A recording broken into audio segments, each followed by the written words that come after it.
guys, welcome back to Last Moment Tuitions.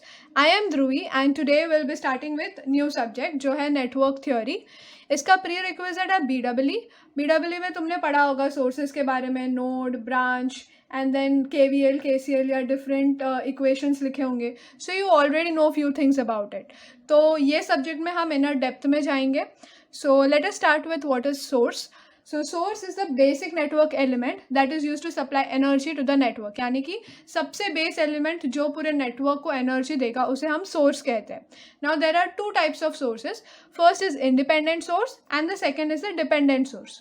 Now what do you mean by independent source? यानी कि जो तुम्हारा output characteristics होगा वो कोई और नेटवर्क वेरिएबल पे, यानी कि कोई और नेटवर्क वेरिएबल, इट मीन्स कोई और करंट या वोल्टेज पे डिपेंड नहीं करेगा. So output characteristic do not depend on any other variable.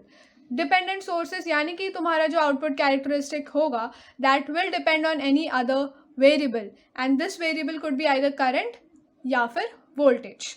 So let us see in depth क्या होता है. इंडिपेंडेंट सोर्स दो तरीके के होते हैं, एक वोल्टेज और एक current. So these are the representation. हमने ऑलरेडी इंडिपेंडेंट सोर्सेज के साथ काफ़ी इक्वेशंस लिखे हुए हैं पहले सेमेस्टर्स में. And dependent source is always represented by a diamond symbol. ठीक है, there are 4 types of dependent sources.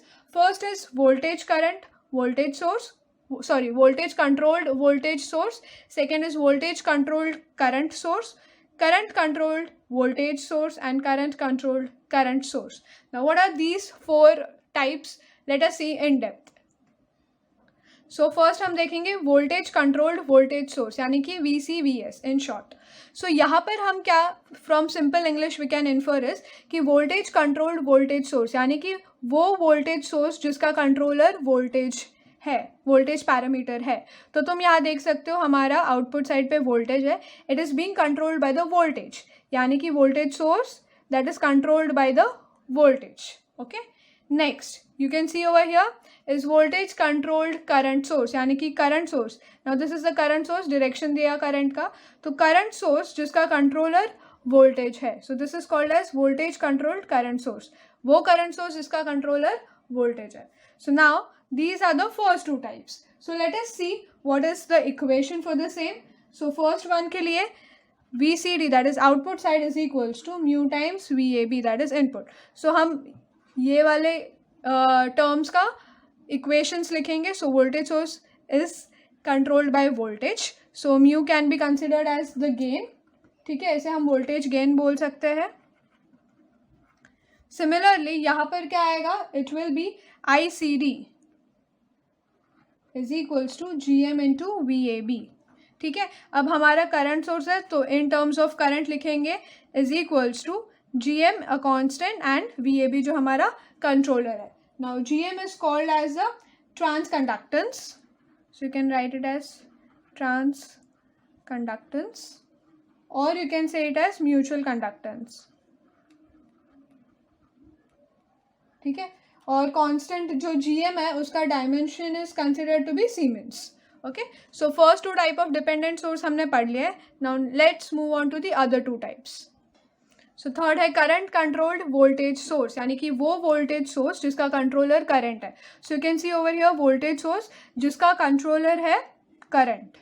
Okay, next is current controlled current source यानी कि वो करंट सोर्स जिसका कंट्रोलर करंट है. सो आई गेस तुम्हें समझ में आ रहा है. तो let's write equations for this. अभी आउटपुट साइड पे क्या है, VCD राइट, वोल्टेज सोर्स है. ठीक है, आउटपुट में हमने CD लिया है और AB as input parameters. So will consider VCD is equals to R times IAB, current controlled right, and where R is called the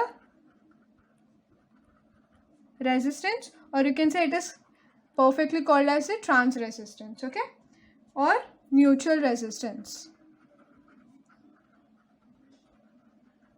end final के लिए equation would be current source है इसलिए again here ICD, current source है इसलिए वो यहाँ पे ICD लिखेंगे is equals to constant times current controlled है इसके लिए IAB. Okay, where beta is called as the current gain. So these were the 4 types of dependent sources. I hope it is clear to everyone. तो let us move ahead now with Kirchhoff's law. But before starting Kirchhoff's law कुछ terminologies देख लेते हैं हम लोग. So first is what is considered to be node, what is considered to be branch, what is considered to be loop, and what is considered to be mesh. ये already तुमने पहले पढ़ा होगा बट लेट्स रिवाइज दैट. तो node क्या है? Node एक junction है जहाँ पर दो या दो से ज़्यादा network elements are connected to each other. So normally हम ऐसे लिखते हैं कि ये नोड ए है, राइट. Next branch. ब्रांच मतलब क्या? That line that connects two nodes. Okay, so this is said to be the branch. Loop. Loop क्या होता है? Any part of closed circuit. ठीक है, so a loop is any closed part of the circuit. And mesh क्या होता है? loop का सबसे basic element, यानी कि mesh को हम और नहीं तोड़ सकते. Many mesh when joined together makes a loop. तो mesh is the basic elementary form of a loop. Fine. So now let us see the first Kirchhoff law, that is KCL. Now KCL क्या बोलता है कि जो algebraic sum होगा सारे currents का जो एक नोड या फिर एक जंक्शन पे मीट कर रहे हैं is considered to be zero. तो हम कैसे बताएंगे? If this is my node A से एंड ये हर जगह से मेरा करंट आ रहा है, ठीक है.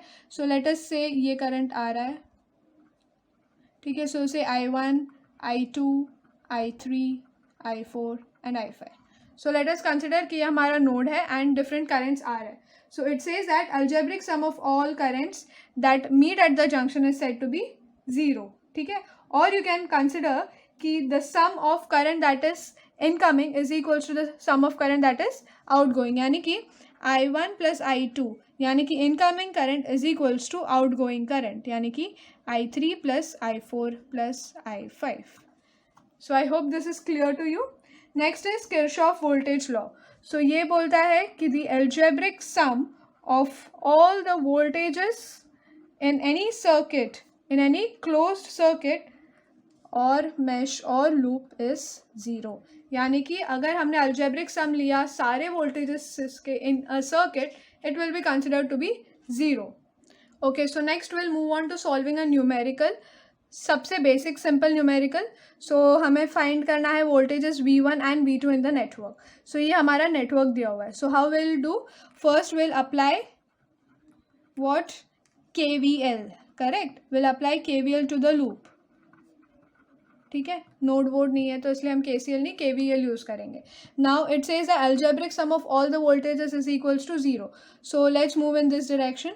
तो ये यहाँ पर पॉजिटिव टर्मिनल है तो प्लस 6 वोल्ट्स. ओके, देन यहाँ पर जा रहा है minus. So minus what is the voltage?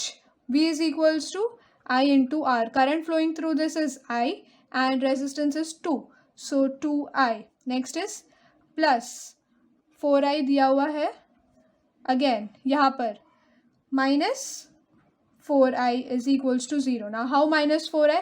Current flowing same ही है, यहाँ पर I ही है, रेजिस्टेंस 4 है. So minus 4I is equals to zero. On solving what you get is 6 is equals to 2I. तो I का value we get it as 3 amperes. Current का unit is ampere. So we have calculated the value of I, right. Now what is V1? Now we already know V is equals to IR, right? So V1 का R is 2 into current is I. So 2 into 3 that is 6 volts. V2 same. Resistance is 4 into current flowing is I, that is 3. That is. So I hope you have understood this. And for any queries you can write to us in the comment section below. We'll try to clear your doubts. Please share it with your friends as much as possible. And see you in next lecture. Till then, bye bye.